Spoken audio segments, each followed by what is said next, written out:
Hello everyone, तपाईँहरूले स्वागत छ युट्युब च्यानलमा। आज म बिबिएस फर्स्ट इयरको प्रिन्सिपल अफ म्यानेजमेन्ट भन्ने सब्जेक्टको एउटा सिलेबस नयाँ सिलेबस यहाँनिर भन्न गएको छु र यो हाम्रो सिएमा कुन कुन मिल्छ, साथसाथै हामीले बिबिएस अन्तर्गत कस्तो कस्तो सिलेबसहरू हामीले पढ्नुपर्छ भनेर म यो सिलेबस रिभ्यू गर्न गइरहेको छु र यो भिडियोलाई यदि तपाईँहरूले यस्तै यस्तै अरू भिडियोहरू सिलेबस अन्तर्गत कोर्स रिलेटेड अन्तर्गतहरूका भिडियोहरू हेर्न चाहनुहुन्छ भने यो च्यानललाई सब्सक्राइब गर्नुहोला। यताको साइडमा रहेको तपाईँको रेडमा लेखिएको सब्सक्राइब भन्ने बटनमा यदि तपाईँले क्लिक गर्नुहुन्छ भने त्यहाँनिर बेल आइकनमा यदि ओके गर्नुहुन्छ भने तपाईँको होम पेजमा विभिन्न यस्तै नोटिस साथसाथै यस्तै एजुकेसनल रिलेटेड नोटिसहरू र एजुकेसन रिलेटेड मेटेरियलहरू तपाईँहरूले पाउनु सक्नुहुनेछ। र आज हामी अब सुरु गरौँ त bachelor of business study BBS first इयरको न्यू कोर्स अन्तर्गत हामी हेर्न गइरहेका छौँ र यसमा फुल मार्क्स हुनेछ तपाईँको 100, पास मार्क 35, यसको लेक्चर आवर 150 घन्टाको हुनेछ। अब यता यो करिकुलम सरिकुलम के भनेर लेखिएको छ। त्यसपछि हामी अब सिलेबसतर्फ लागौँ। अब हाम्रो युनिट 1 मा रहेको छ तपाईँको नेचर अफ अर्गनाइजेसन। अर्गनाइजेसनका नेचरहरू। अब यो म सिए तर्फको लागि हेर्दैछु यसमा कुन कुन कुरा सिलेबसमा मिल्छ भनेर।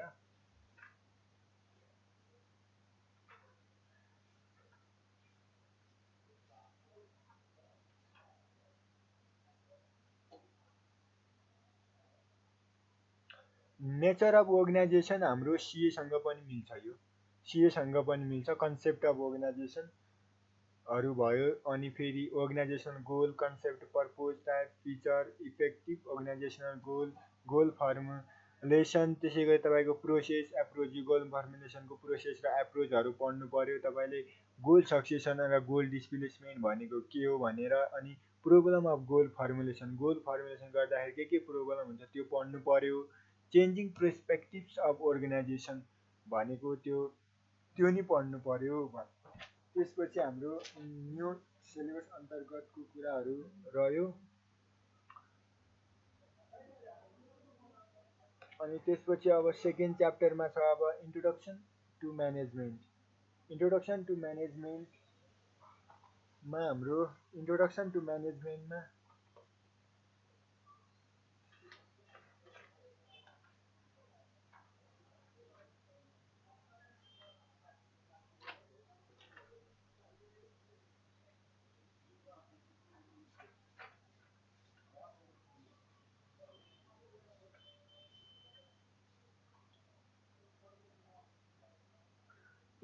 टु म्यानेजमेन्ट र दुइटैलाई अब सिएमा एउटै च्याप्टरमा च्याप्टर 1 मा राखेको छ। यो दुईवटा च्याप्टरहरूलाई अब म्यानेजमेन्टको डिफिनेसन पढ्नु पर्यो, क्यारेक्टरिस्टिकहरू पढ्नु पर्यो, फङ्सन पढ्नु पर्यो, प्रिन्सिपल पढ्नु पर्यो, म्यानेजमेन्ट हायरार्की पढ्नु पर्यो, टाइप्स अफ म्यानेजरको टाइपहरू पढ्नु पर्यो, managerial skill and role. Managerial स्किलहरू अब 3वटा स्किलहरू हुन्छ, जस्तै अब तपाईँको ह्युमन स्किलहरू, अनि कन्सेप्चुअल स्किल र प्रोफेसनल स्किल भनेर 3वटा स्किलहरू पढ्नु पर्यो। त्यसपछि त्यो भूमिका म्यानेजमेन्टहरूको रोलहरू के छ भनेर पढ्नु पर्यो। म्यानेजमेन्ट करियर के हो भनेर पढ्नु पर्यो। इमर्जिङ च्यालेन्जेस अफ म्यानेजमेन्ट भनेर, यो त इम्पोर्टेन्ट नै छ। यो हाम्रो यो सिएको क्याप 1कोमा पनि सेम लास्टतिर लेखिएको छ र बिबिएसकोमा पनि लेखिएको छ यो। त्यसपछि हाम्रो च्याप्टर 3 मा छ management history and current thinking भनेको यो थ्योरीहरू पढ्ने भनेर हो। यो पनि थ्योरी च्याप्टरलाई हाम्रो यता कति 3 च्याप्टरमा दिएछ भने, अनि सिएको यो च्याप्टरलाई के भनेर दिएछ भन्दाखेरि इभोल्युसन अफ म्यानेजमेन्ट थाउट भनेर दिएको छ कि।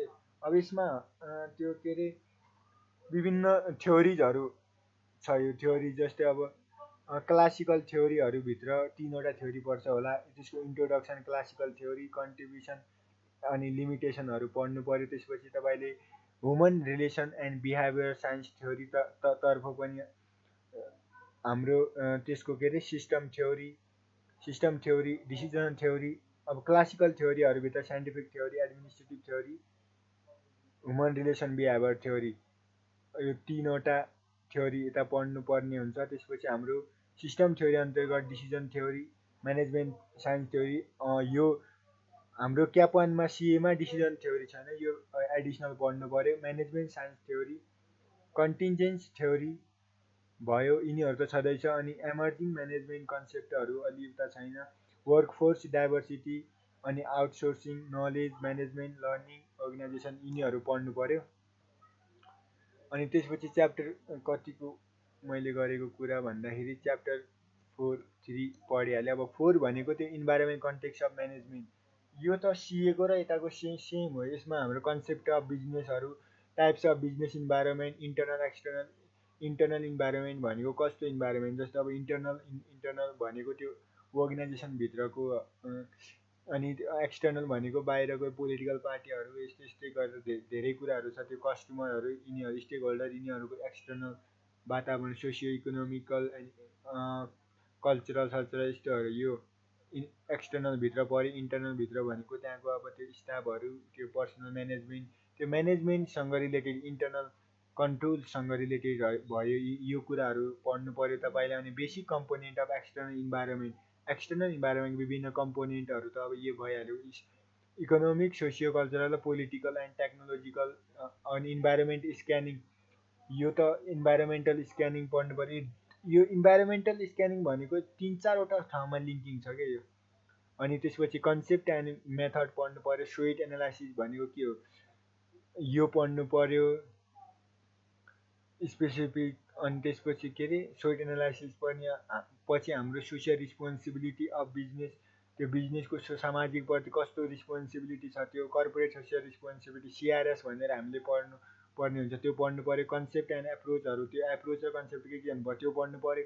एरिया अफ सोसियल रिस्पोन्सिबिलिटीका एरिया के हुन्, यो पढ्नु पर्यो। Business ethics, meaning, significance, emerging business environment in Nepal भनेर सिमिलर नै सिए र बिबिएसको नयाँ कोर्स सिमिलर नै छ गाइज। अब त्यसपछि हाम्रो प्लानिङ एन्ड डिसिजन मेकिङमा तपाईँको प्लानिङ भनेको के हो, अनि टाइप, प्रोसेस, इम्पोर्टेन्स, प्लानिङका इम्पोर्टेन्ट के हुन्, इलिमेन्ट अफ डिसिजनल सिचुएसनहरू, तपाईँको strategic planning, fundamental of strategic प्लानिङहरू, tactical planning, comparison and coordination, strategic tactical plan and planning of the level of management, decision making, definition of an approach, condition of certainty uncertainty, यो त important एउटा हामीले graph बनाएर पढ्नुपर्छ।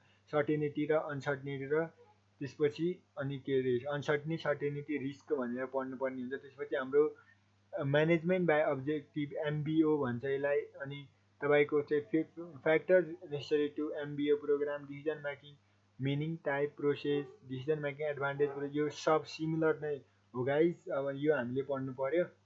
त्यसपछि हाम्रो chapter 5मा के पढ्नु पर्यो भन्दाखेरि fundamental of organisation, fundamental of अर्गनाइजिङका फन्डामेन्टलहरू के हुन् भनेर यहाँ सिएको र यसमा सिएको पनि एउटा च्याप्टर हो कि दुईवटा च्याप्टरहरू पढ्नु पर्दैन। त्यो ह्युमन रिसोर्सेस म्यानेजमेन्टहरू के भन्नेहरू जुन यता मिल्छ त्यो पढ्नु पर्ने हुन्छ। अनि फेरि एडिसनल 2टा च्याप्टरहरू बिबिएसको लागि हामीले पढ्नुपर्ने हुन्छ, त्यो म अहिले नै भन्छु। त्यो फन्डामेन्टल अफ अर्गनाइजिङ, यो फन्डामेन्टल अफ अर्गनाइजिङ भनेको उता अर्गनाइजिङ भनेर दिएछ, अब सेम हो यो। अब कन्सेप्ट, प्रिन्सिपल, खास त्यो म्यानेजमेन्टको एउटा फङ्सन हो अर्गनाइजिङ भनेको। अब अर्गनाइजिङको अब कन्सेप्टहरू के छ त्योसँग रिलेटेड डिफिनेसन, त्यो प्रिन्सिपल र प्रोसेसहरू, त्यो सिद्धान्त र प्रोसेस, यसकोहरू के हो भनेर पढ्नु पर्यो। एप्रोचेस अफ अर्गनाइजिङ एप्रोचेसहरू, क्लासिकल बिहेभियर, कन्टिन्जेन्सी, त्यसपछि departmentalisation, meaning and type, delegation of authority. अनि त्यसपछि हाम्रो डेलिगेसन अफ अथोरिटी भनेको हामीले पावर कस्तो दिने, अनि मिनिङ, अब्स्टेकलहरू, elimination of obstacle and delegation process, त्यसै गरी सेन्ट्रलाइजेसन एन्ड डिसेन्ट्रलाइजेसन भयो तपाईँको। अनि मिनिङ, यो ध्रुवीकरण र यो के सेन्ट्रलाइजेसन डिसेन्ट्रलाइजेसन पढ्नु पर्यो। त्यसपछि advantage, disadvantage, concept of the organisation, mechanical view of organisation, तपाईँको organisational architecture, vertical differentiator, tall versus flat hierarchy पढ्नु पर्यो।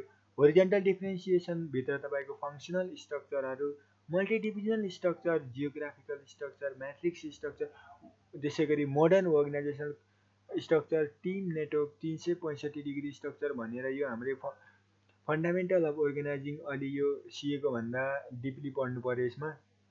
त्यसपछि हाम्रो अर्गनाइजिङ पढिसकेपछि तपाईँहरूले लिडरसिप एन्ड मोटिभेसन भनेर सिएमा 2टा च्याप्टर बनाएको छ। लिडरसिप अलग छ, मोटिभेसन अलग छ। सरहरूले पनि त्यस्तै लेखाउनु भएको होला, तर यो सेम नै हो। अब लिडरसिप र मोटिभेसन भनेको के हो, यो अलि इम्पोर्टेन्ट च्याप्टर नै हो। लिडरसिप भनेको के हो भनेर कन्सेप्ट जान्नु पर्यो, अनि फङ्सन जान्नु पर्यो, अनि यसको स्टाइलहरू 3वटा स्टाइल, कतिवटा स्टाइल छ त्यो लिडरसिप स्टाइलहरू पढ्नु पर्यो। एप्रोचेस टु लिडरसिपको लागि के एप्रोच हुनु पर्यो त्यो पढ्नु पर्यो। ट्रिट, बिहेभियर एन्ड सिचुएसनल पढ्नु पर्यो। त्यसपछि leadership today, transformational coaching, इन्टरप्रेन्योरसिप leadership भनेको उद्यमी विकासीय प्रतिनिधित्व अर्थात् लिडरसिप पढ्नु पर्यो। लिडरसिप सिचुएसन एन्ड डिसिजन पढ्नु पर्यो। टिम म्यानेजमेन्ट पढ्नु पर्यो तपाईँहरूको, अनि कन्फ्लिक्ट पढ्नु पर्यो। मिनिङ टाइपहरू पढ्नु पर्यो। म्यानेजिङ द कन्फ्लिक्ट इन अर्गनाइजेसनमा कस्तो कस्तो कन्फ्लिक्टहरू आउन सक्छ, त्यो कसरी म्यानेजरले म्यानेज गर्ने पढ्नु पर्यो। मोटिभेसन त अब पढ्नु नै पर्यो, त कन्सेप्ट एन्ड प्रोसेसहरू, मोटिभेसनको कन्सेप्ट र प्रोसेस दुइटै पढ्नु पर्यो। थ्योरिज अफ मोटिभेसन पढ्नु पर्यो। त्यसपछि अब त्यो थ्योरिज अफ मोटिभेसन र एक्स र वाइ थ्योरी भनेर हामीले त्यो ह्युमन थ्योरी अफ एक्स के अरे एमसी डुग्लास ग्रिगर के भन्ने होला त्यो थ्योरी, 2टा थ्योरी अफ एक्स र theory of Y, human behaviour theory हो कि थ्योरीका एक्स वाइ भन्ने, त्यो पढ्नु पर्यो। त्यो अब त्यो बुकमै छ। अनि निड, हायरार्की, मोटिभेसन, हाइजिन पढ्नु पर्यो। त्यसपछि त्यो हाइजिन थ्योरीहरू र अनहाइजिन थ्योरीहरूमा कति बेला मोटिभेसन कति बेला नट मोटिभेसन भनेर हामीले त्यो पढ्नु पर्यो। स्ट्राटेजिक मोटिभेटिङ इम्प्लोहरू यो पनि पढ्नु पर्यो। इम्प्लोयरलाई मोटिभेट गर्नको लागि के स्ट्राटेजीहरू हामीले अपनाउनु पर्यो त्यो पढ्नु पर्यो। अनि अब च्याप्टर 9मा के छ, fundamental of influencing and communication, यो पनि सिएको सिमिलर हो। यो अब कम्युनिकेसन भनेर यता यो फन्डामेन्टल इन्फ्लुएन्सिङ एन्ड कम्युनिकेसन भनेछ, उता हाम्रो कम्युनिकेसन मात्र छ। इन्फ्लुएन्सिङ भनेको के हो, कन्सेप्टहरू, फन्डामेन्टल इन्फ्लुएन्सिङ पिपुलहरू, इन्फ्लुएन्सिङ सबसिस्टमहरू पढ्नु पर्यो। कम्युनिकेसनभित्र कन्सेप्ट र स्ट्रक्चर, प्रोसेस, अनि टाइप्स अफ कम्युनिकेसन पढ्नु पर्यो। Formal, informal, interpersonal, personal, verbal कम्युनिकेसनहरू पढ्नु पर्यो। त्यसपछि बेरियर टु इफेक्टिभ कम्युनिकेसन, यो अलि इम्पोर्टेन्ट हो। भनेको के हो कि इफेक्टिभ कम्युनिकेसन हुनको लागि केले हामीलाई बाधा पारेको छ। अनि त्यसपछि interpersonal communication, non verbal communication. अब इन्टरपर्सनल फर्मल इन्फर्मल भनेको के हो, त्यो होरिजन्टल अनि भर्टिकल के त्यो तिनीहरू इन्फर्मल फर्मलभित्र रह्यो। अनि इन्टरपर्सनलभित्र तपाईँको वर्डहरूमा र अनि रिटर्नहरू भयो। नन भर्बलभित्र अब त्यो अर्गनाइजेसनभित्र कस्तो कस्तो त्यो रुल रेगुलेसन कम्प्लाइन्स के भनेर त्यो पढ्नु पर्यो। बेरियरहरू पढिसकेपछि तपाईँले च्याप्टर 10मा जानुहुन्छ। च्याप्टर 10 भनेको के हो, क्वालिटी कन्ट्रोल एन्ड म्यानेजमेन्ट भने उता सिएमा कन्ट्रोल भनेर च्याप्टर दिएछ, अलि सानोमा दिएछ। यता चाहिँ अलि डिपली दिएछ यसमा, किनकि 11 घन्टाको रहेछ। यसमा हामीले जस्तो अब कन्ट्रोल सिस्टम भनेको के हो, अनि कन्सेप्ट, प्रोसेस, टाइप, अनि के अरे क्यारेक्टरिस्टिक अफ इफेक्टिभ कन्ट्रोल हुँदा के क्यारेक्टरिस्टिक हुनु पर्यो। Potential barrier to successful controlling हुनु, यो पनि पढ्नु पर्यो तपाईँ। अब जस्तै अब त्यो यता यहाँनिर प्रोसेसहरू, टाइप्सहरू, यो पनि अलि इम्पोर्टेन्ट छ। जस्तो अब के अरे कन्ट्रोलको टाइपहरू, कन्करेन्टहरू, तिनीहरू त्यस्तो के पोस्ट, अब त्यो रिजल्ट भएपछि र रिजल्ट भएपछि, रिजल्टको बेला र रिजल्ट भइसकेको बेला, त्यो 3वटा क्याटेगोरीमा गरेको त्यो कन्करेन्टवालाहरू त्यो हो। त्यस्तोहरू तिनीहरू पोस्ट कन्करेन्ट, त्यो पोस्ट करेन्ट के तिनीहरू पढ्नु पर्यो। त्यसपछि तपाईँले अनि क्वालिटी कन्ट्रोल सिस्टम पढ्नु पर्यो। टोटल क्वालिटी म्यानेजमेन्ट पढ्नु पर्यो। कन्सेप्ट टुल पढ्नु पर्यो। डिमासिङ म्यानेजमेन्ट पढ्नु पर्यो। प्रिन्सिपल टेक्निकहरू पढ्नु पर्यो। क्वालिटी इम्प्रुभमेन्ट प्रोसेस पढ्नु पर्यो। त्यसपछि तपाईँहरूले म्यानेजिङ द ग्लोबल एरिना हो यो च्याप्टर। यो 2टा च्याप्टरहरू नयाँ हो, किनकि सिएमा छैन। ग्लोबलाइजेसन त होला कहाँनिर, त्यो कन्सेप्टहरू। ग्लोबलाइजेसन भनेको त्यो इमर्जिङ च्यालेन्ज अफ म्यानेजमेन्टमा एउटा त्यो भागमा पर्छ, त्यसको बारेमा अलि 2-3 लाइन लेख्नु पर्ने हुन्छ त्यहाँ। ग्लोबलाइजेसन भनेको अब के हो, कन्सेप्ट पढ्नु पर्यो। अनि इफेक्टहरू के हुन्छ यसको असरहरू। अनि फन्डामेन्टल अफ इन्टरनेसनल म्यानेजमेन्ट, यो त अलि गफ दिने, अलि राजनीतिक हिसाबको जस्तै भयो। अनि मल्टी इन्टरनेसनल कम्पनीहरू भनेको वर्ल्ड लेभलको कम्पनीहरूको बारेमा पढ्नु पऱ्यो, मिनिङ, टाइप, एडभान्टेज, डिसएडभान्टेज पढ्नु पऱ्यो, डिजिटल डिमिनिसनिङ र प्लानिङहरू पढ्नु पऱ्यो, अर्गनाइजिङ, इन्फ्लुएन्सिङ, कन्ट्रोलिङ। यो त अगाडिकै हामीले कमन नामहरू सुनेको छ, अब त्यो एक एक ठाउँ पढेपछि यताउति भइहाल्छ। त्यसपछि हाम्रो management trend and scenario Nepal. अब नेपालको बारेमा कस्तो कस्तो म्यानेजमेन्ट छ यो दुईवटा च्याप्टर पनि पढ्नु पर्यो। अनि growth of business sector in Nepal. नेपालमा बिजनेस सेक्टरको कस्तो विकास भइरहेको छ। Major industry in Nepal. नेपालमा मुख्य इन्डस्ट्रीहरू के छन्, औद्योगिक व्यापारहरू के छन्। त्यसपछि म्यानुफ्याक्चरिङ छ कि एक्सपोर्ट ओरिएन्टेड छ कि इम्पोर्ट ओरिएन्टेड छ कि। इम्पोर्ट ओरिएन्टेड भनेको अब चाहिँ एक्सपोर्ट भनेको के, बाहिर देश पठाउनेमा सब्स्टिट्युसन गर्ने। त्यसै गरी इम्पोर्ट भनेको बाहिरबाट सामान ल्याउने, यस्तो खालको इन्डस्ट्री छ कि भनेको। अनि सर्भिस सेक्टरहरू, सर्भिस दिने एक्जिस्टिङ म्यानेजमेन्ट प्र्याक्टिसेस। अब सर्भिस सेक्टरहरू त्यो मेन पावर कम्पनीहरू त्यस्तो यस्तो भन्नु खोजेको हो। अनि हाम्रो एक्जिस्टिङ म्यानेजमेन्ट प्र्याक्टिसहरू, business culture in the Nepalese अर्गनाइजेसनहरू तपाईँको। And major problem in the business in Nepal. नेपालमा विभिन्न खाले समस्याहरू के हुन् भनेर यो पनि पढ्नु पऱ्यो। यी दुईवटा च्याप्टरहरू सिएको लागि के छ, मलाई लाग्छ यो नयाँहरू हो। अरू त यत्तिकै छ। अनि फेरि उता पनि एउटा दुईवटा च्याप्टरहरू त्यति नपढ्नु पर्ने हो जस्तो लाग्यो। त्यो के अरे एचआरएम भन्नेवाला, ह्युमन रिसोर्स म्यानेजमेन्ट भन्नेवाला मैले खासै बिबिएसको यो सिलेबसमा देखिनँ नयाँको। तर ओल्ड सिलेबस मलाई थाहा भएन। यो नयाँ सिलेबस ल्याएको टियुले, यो भर्खर एप्लिकेबल टु 2021 भनेर यसमा लेखिएको थियो। र अब हामीले सजेस्टेड रिडिङ बुकको लागि तपाईँहरूले के पढ्नु पऱ्यो भन्दाखेरि ग्रिफ रिक्की डब्लु म्यानेजमेन्ट, यो विदेशी दिल्ली कहाँ कहाँको यो राखेको छ टियुले पनि। यस्तो बुकहरू कसले पढ्छ, त्यही अस्मिता सस्मिताहरूको त्यस्तै त्यस्तै पढेर नोटहरू पढेर गाइड लेख्ने राम्रोसँग बस फुल वेमा आफूले मिलाएर, एउटा पनि छोड्ने होइन। अलि पनि कि जस्तो अब यो फन्डामेन्टल अफ म्यानेजमेन्टमा भनेको अब धेरै कुरा त मिलाएर लेख्दा नि हुन्छ क्या। मिलाएर लेख्यो नि बुकको लेख्ने टेक्निकल ल्याङ्ग्वेज हुन्छ। तर यो बिबिएसको नयाँ बुक बनाएको छ, अस्मिताको बुक हो कि के को बुक मसँग थियो, त्यो कलेजले दिएको हो। त्यसमा ल्याङ्ग्वेजहरू सिम्पल जस्तो लाग्यो कि। प्रिन्सिपल अफ म्यानेजमेन्ट, यो BBS first year Bhawani Shankar के भनेर यो आएको छ। यसको हाम्रो एडिसन कति बेला भएको थियो भने यो फर्स्ट एडिसन 2019मा आएको हो कि हो। यो नयाँवाला बुकबाट पढ्दा नि हुन्छ। अब जहाँबाट पढ्दा नि तपाईँहरूसँग नोट छ भने नोटबाटै पढ्दा बेस्ट हुन्छ। किनकि अब एक दिन पनि छैन, अब कति आवर मात्र छ, त्यही रिभिजन गरेर जानु होला। Best of luck for your examination of principle of management. Thank you for watching this video. Stay safe and stay happy with a beautiful mind.